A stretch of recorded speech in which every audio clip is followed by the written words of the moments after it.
Good evening, everyone, and welcome to Let's Talk Deep, where we explore life's biggest questions. Tonight, we're diving into a debate that touches nearly every woman at some point. Should women prioritize career or love? Is it better to build financial independence first, or invest early in finding a life partner? Joining me tonight are three incredible voices. Sarah, a tech executive who's built her career from the ground up. Linda, a mother of two, married for 15 years, and a passionate advocate for the power of love and family. And Dr. David, a clinical psychologist who has spent years studying the intersection of personal ambition and emotional fulfillment. All right, let's get into it. Sarah, let's begin with you. Why do you believe career should come first? Because at the end of the day, you have to take care of yourself first. No one can predict where a relationship will go, but your skills, your education, your financial independence, those are assets you control. I've seen too many women put all their hopes into a relationship, give up their ambitions only to find themselves lost when that relationship ended. So, you think career offers more certainty? And not absolute certainty. Nothing in life is absolute, but far more control. You can work hard, build credentials, create opportunities. You don't have that same control over another person's feelings.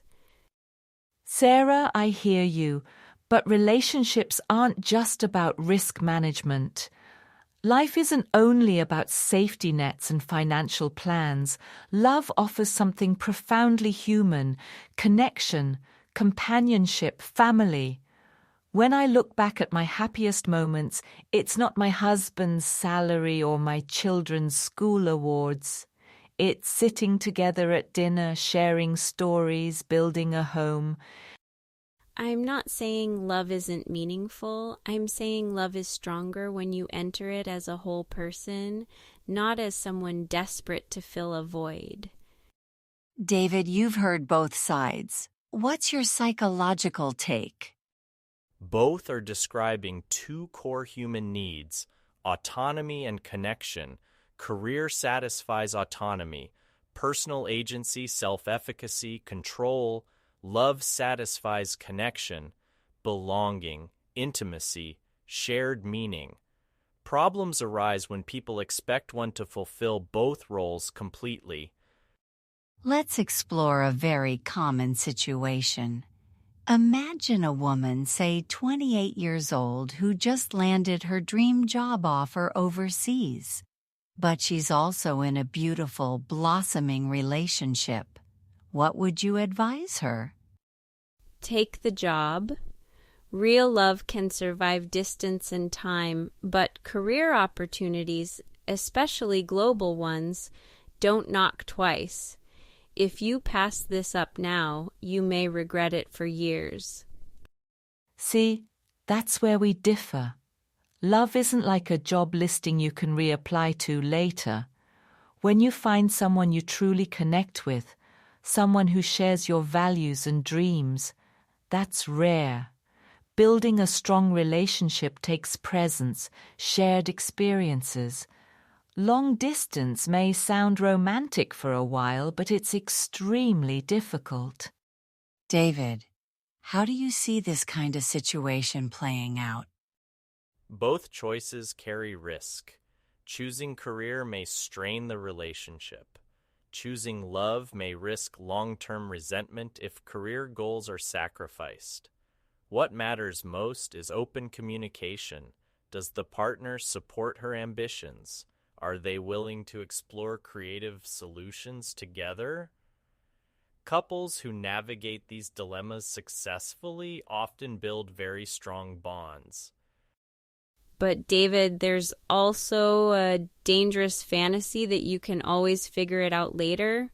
Sometimes waiting costs you growth that can't be recaptured. When I was offered my first international role, people told me to compromise. I'm glad I didn't. That move opened doors I never imagined, and eventually I met someone who respected that independence, not someone who feared it. I don't dismiss the importance of ambition. I simply believe that love offers support while you pursue your goals. A strong partner can lift you, encourage you, and sometimes even inspire greater ambition than you thought possible.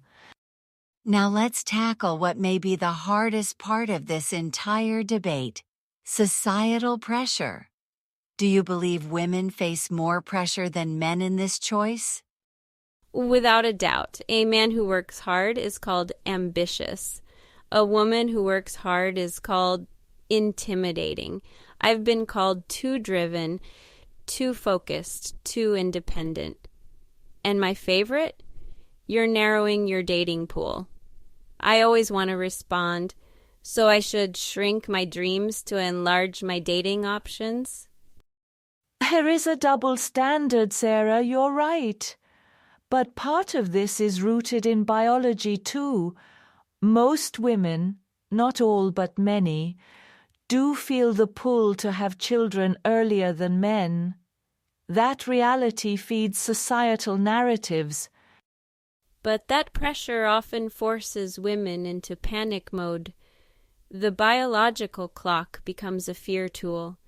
Instead of encouraging smart decisions, it triggers rushed marriages, poor matches, and years of regret. Psychologically, fear-based decisions rarely end well. Societal pressure amplifies fear. Fear of missing out, fear of being alone, fear of running out of time.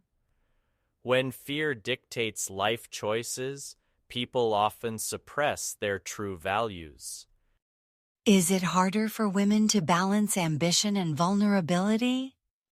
Absolutely. When women build highly independent lives, it can become psychologically challenging to trust another person deeply. We see this in therapy often. Successful, independent women who struggle to feel safe letting their guard down. It's not weakness, it's self-protection, but it limits intimacy. I've seen it too, David. Some of my single friends, incredible women, brilliant. But after years of total self-reliance, they struggle to share life with someone else. They've trained themselves to carry everything alone. But isn't that because society taught us that dependency is dangerous? We've seen too many women lose everything after breakups. We've been taught to never rely on anyone. Healthy vulnerability isn't blind dependence.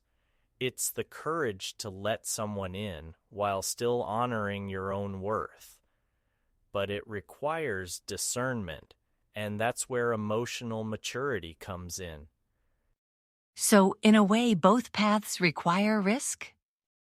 Yes, career requires risk. Risking failure, risking burnout. Love requires risk.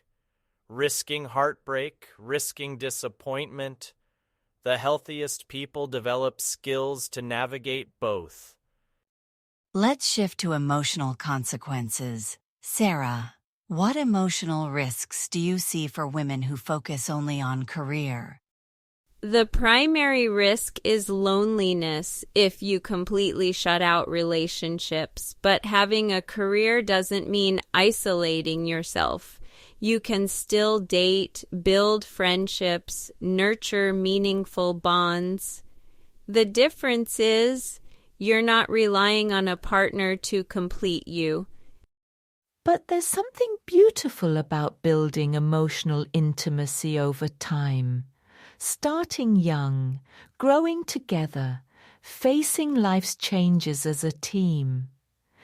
That depth of connection can be hard to replicate later in life. Research shows that people who form stable partnerships earlier often develop stronger emotional regulation and resilience. But delayed relationships can also thrive if both partners bring maturity and openness to the table. Timing is not the only factor. Self-awareness matters hugely. Do you think we sometimes romanticize both paths? Yes, the boss woman's fantasy, owning the company, traveling the world, dating casually without emotional mess, sounds glamorous, but it's often exhausting. Likewise, the perfect family portrait, the cozy home, the loving husband, the happy children, also hides daily struggles, compromises, and disappointments. Exactly. There's no perfect path. Even happy marriages require constant effort. Even great careers have boring, stressful days.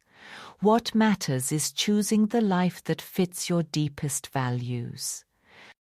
Social media makes both sides look like fairy tales, but fulfillment comes from alignment. When your choices match your authentic priorities, not societal ideals.